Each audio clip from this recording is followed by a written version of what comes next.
over there with the UCLA Bruins. How was that? Greg, that was great. You know, the game didn't go the Bruins' way, but to go out there with Coach Foster and get that jersey, 24 World Series champion, was pretty special. And you never imagine when you step foot on a college campus in a dorm, then, you know, many years later, they're honoring you at the rival game. It's pretty crazy. That is awesome. We went to break saying that you just revealed you had a media scrum just over there.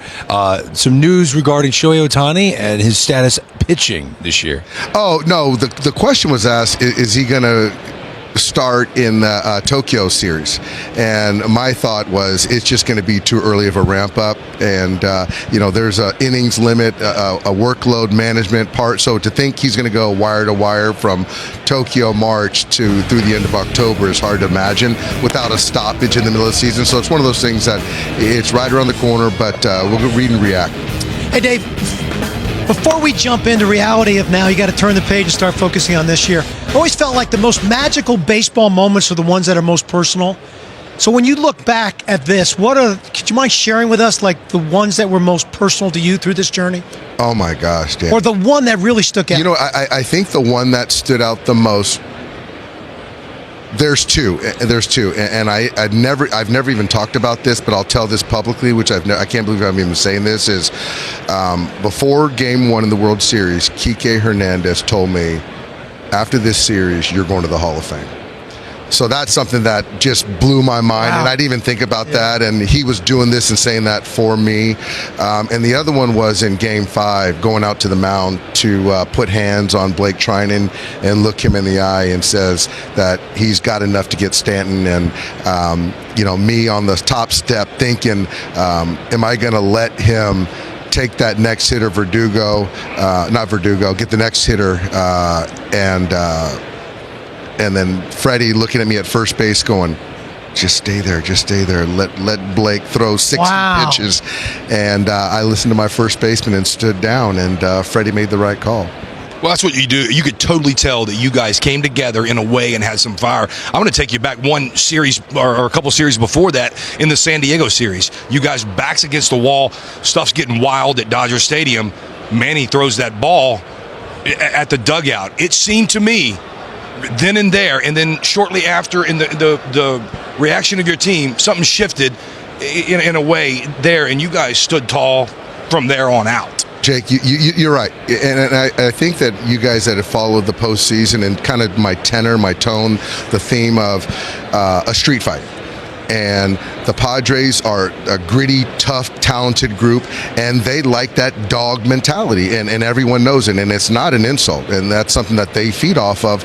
And for us, it was almost like we were methodical boxers, and we're used to boxing conventional through the 162. But when you get to the postseason, you got to take those gloves off and street fight. And that point right there, you can see the momentum. Once that happened, our guys kind of rallied around each other, and down 2-1. We didn't bat an eye. It was a bullpen game, Game 4, and we beat Cease that day. In Game 5, Darvish threw a heck of a ball game. But you just saw that street fight come out in us and continue through the postseason. It's continued through the offseason. You got guys that just are not backing down. You guys are wearing the target that you now have. We're in Vegas. Chris Young's up on the stage with Mookie Betts, and he's like, Mookie, you got all these rings, all these accolades. What do you say to all these players in the crowd that never won a single world championship? And he goes, well, you have to wait 7 years, but then you'll finally get another chance to win a World Series. You got Joe Kelly making comments on the New York Yankees. Like, you guys know you're great. Is the goal now not just to win another one, but do you have the feeling that this is a dynasty, that you are like about to begin a dynasty with the Dodgers? We feel that way, and I know Andrew's talked a lot about he wants it to be the golden era of the Dodgers, which the Dodgers have had a lot of great eras. You want it to be a place that people want to come to, and obviously Blake Snell said that this is the one place on earth he wanted to be. I think to your point, Greg, it's the one thing to show some confidence in yourself, your team, and the thing that I don't mind about our guys, because they back it up with hard work. And I think that, being a champion and doing it what Michael Jordan did over the years, or what Kobe did, or what Magic or Larry Bird, those guys backed it up with a lot of hard work, and I know that our guys will do that. So speaking of Mookie, Dave, you came out right at the end of the season and said, hey, Mookie's going back into the infield. Walk us through what the thought process there. What does that mean? Does he go back to second base? Does he go back to short? Where is this? Yeah, Danny, I think that the landscape of the roster, and obviously I think it starts with Tommy Edman. We locked Tommy Edman up, and he's a guy that can play. He can play shortstop. He can go to center field, go to second base, and obviously Mookie. We see here Mookie playing shortstop, and last year he just kind of came to us out of the blue, and we talked to Mookie in spring training and said, hey man, would you be willing to come from right field to play shortstop, and we're going to slide Gavin Lux over to second base? And he didn't bat an eye, and got to the ball, feet work well, the change in arm action, the slots, that's what kind of checked him up at times. But I think right now, being able to kick Edman back out to center field, having Lux there at second base, and then Mookie there, we feel good about it, given Mookie would have an entire off season to prepare mentally, physically, and the entire off season. Pitching now, obviously that was position player wise. You've loaded. I know you were thin through the playoffs, but now have you got the guys bought into a 6-man rotation? You talked about Shohei making it wire to wire. Glass now never thrown over 130. Are the guys kind of getting bought in? And is a 6-man rotation something that we're going to see?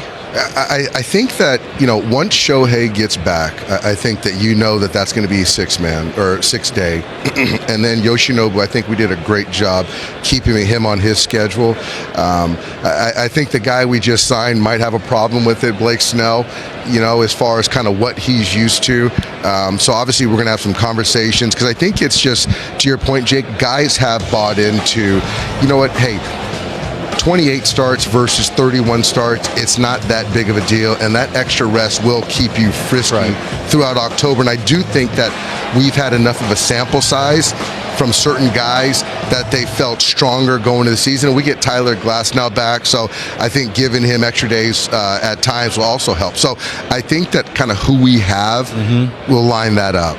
Remember there was a day when only the Dodgers would offer $700 million to a player? Crazy. I mean, right? Isn't this bananas? I asked him this question, and both of them, did you ever think there'd be a day in your baseball life that one player would get a 15-year contract for $765 million? Did you ever think that would? Absolutely not. I thought the contract Alex Rodriguez signed, for whatever that was, I thought that's just bananas, and no one's ever going to do that, and Alex deserved it. But where we're at right now, it's mind-blowing. But that's good for the player. It's good for it's showing that the game is thriving, so that's good for all of us. Right? Yep. Let me tell you who was thriving. You dancing in center field with Ice Cube. Did you I know they don't have that. I hope you guys don't have that. We have oh no, come on, DOD. So this is one of those things where people say, hey, I'm going to take my shot.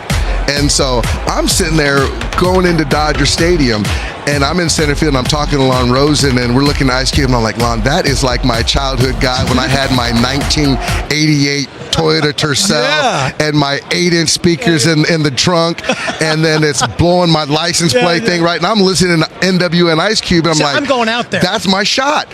So then I'm out there, and he's like, who is this crazy dude out here? And then I was like dropping it, and it was a good day, and my kids were embarrassed, but it was like, man, hey, you don't know how many chances you get to win the World Series or be on the stage with Ice Cube, and I'm going to shoot my shot. Remember there was a day when being a big league manager would stress guys out. They would age fast. You look younger and you're cooler. Yeah, that's great. I don't know how you deal with this, man. So here's the thing. I knew I was going to be on with you guys, so I got it. I did a skin fade. It's a pro. So I go the skin fade, right?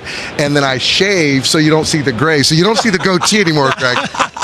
So that's I'm on to you. Okay. Yeah, because if I get the grays and then the bags and then the grays, like, man, this job is way too much for Doc.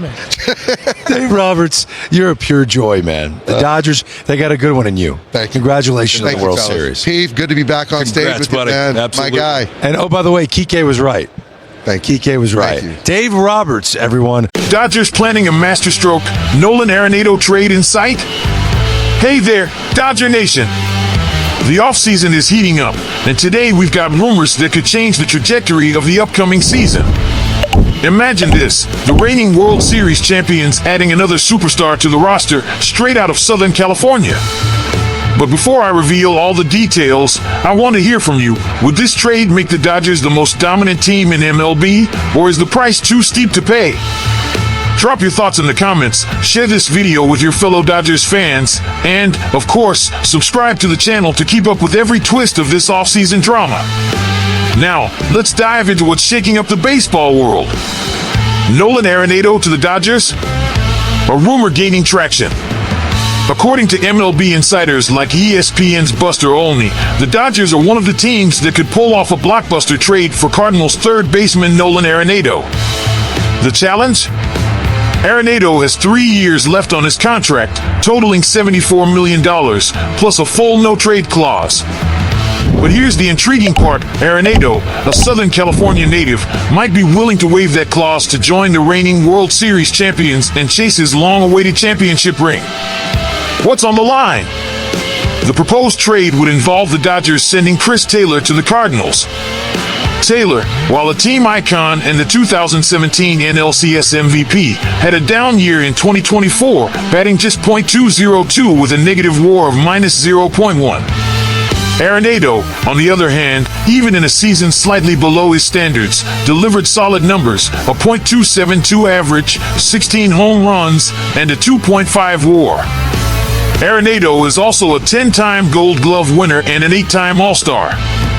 His presence at third base would not only provide an incredible rotation option with Max Muncy, but also unparalleled depth to the roster.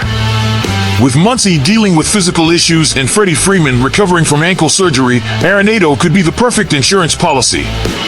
An investment worth making? The Dodgers are looking ambitiously toward the future, and adding Arenado to a roster that already boasts Freeman, Muncy, and Shohei Ohtani would send a powerful statement. But is it worth parting ways with Taylor, a player so vital to the team's recent history, and absorbing part of Arenado's hefty salary? Dodgers eyeing Devin Williams and Tanner Scott. What's the next move? Dodger Nation, let's shift gears and talk about the bullpen. The team is exploring high-impact arms to bolster their relief options for 2025. But before diving into who's on the radar, let me ask you, what's more important for building a dominant bullpen, proven experience or a long-term bet on potential? Let me know in the comments, share this video, and subscribe for updates on all the moves this offseason. Let's get into it. Devin Williams and Tanner Scott, the names in play. According to The Athletic's Fabian Ardaya, the Dodgers are closely monitoring two top-tier relievers, Devin Williams of the Milwaukee Brewers and free agent Tanner Scott, who most recently played for the Marlins and Padres. Each brings unique strengths, but the front office has some big decisions to make. Devin Williams, excellence on the mound. Williams, entering his final year before free agency, is one of MLB's elite closers. With a career 1.83 ERA and a staggering 39.4% strikeout rate, he's a true bullpen fortress. Despite missing much of 2024 due to a back injury, Williams returned in peak form, posting a 1.25 ERA in 21 innings with 14 saves. However, with just 1 year left on his contract, the trade price might be steep, especially with other teams also in the mix. Will the Dodgers be willing to part with young talent to seal the deal? Tanner Scott, the top free agent reliever. On the other hand, Tanner Scott is considered the best reliever in free agency. With a stellar 2.04 ERA over the past 2 seasons, Scott is projected to command a 4-year, $56 million deal. His combination of a high strikeout rate, 31.3%, and solid control makes him an attractive option, even with the significant cost. The Dodgers have already spent big this offseason, bringing in Blake Snell, Michael Conforto, and Blake Trinan.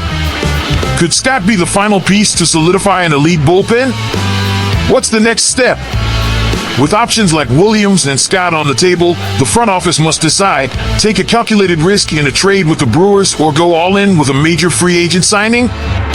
Both players have the potential to transform the bullpen, but the price, whether in prospects or financial investment, will likely dictate the outcome. Now it's your turn, Dodgers fans. Would you prefer Devin Williams for his proven track record or Tanner Scott as a long-term solution?